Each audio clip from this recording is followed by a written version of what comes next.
വടമല പഴനിയപ്പ പിള്ള എന്ന ഭക്തന് മുരുകന്റെ ഒരു സ്വപ്ന ദർശനം ഉണ്ടാകുന്നു. കടലിനടിയിൽ തന്റെ വിഗ്രഹം കിടക്കുന്ന സ്ഥലം മുരുകൻ സ്വപ്ന ദർശനത്തിൽ കാണിച്ചു കൊടുത്തു.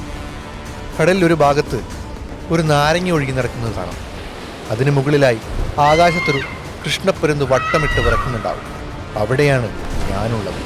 ഇതായിരുന്നു പിള്ളയപ്പൻ്റെ ദർശനം. സ്വപ്നം കണ്ടുണർന്ന പിള്ളയപ്പൻ ഭഗവാന്റെ സാമീപ്യം തൻ്റെ അരികിലുണ്ടെന്ന് തിരിച്ചറിയുകയുണ്ടായി. ശേഷം അദ്ദേഹം ഇരിപ്പുറയ്ക്കുന്നുണ്ടായിരുന്നില്ല. സ്വപ്നത്തിൽ കണ്ട സ്ഥലം ലക്ഷ്യമാക്കി അദ്ദേഹം സഞ്ചരിച്ചു. എന്നാൽ ആ യാത്ര അത്ര എളുപ്പമായിരുന്നില്ല, ദുഷ്കരം തന്നെയായിരുന്നു. എന്നാൽ പിള്ളയാൻ ഭയന്നില്ല. കൂടെയുള്ളത് സാക്ഷാൽ ദേവസേനാധിപതിയായിരുന്നു. അങ്ങനെ തടസ്സങ്ങളെല്ലാം മറികടന്ന് സ്വപ്നദർശനം സത്യമാകാൻ സമയമായി എന്ന് ബോധ്യപ്പെടുന്ന ആ നേരം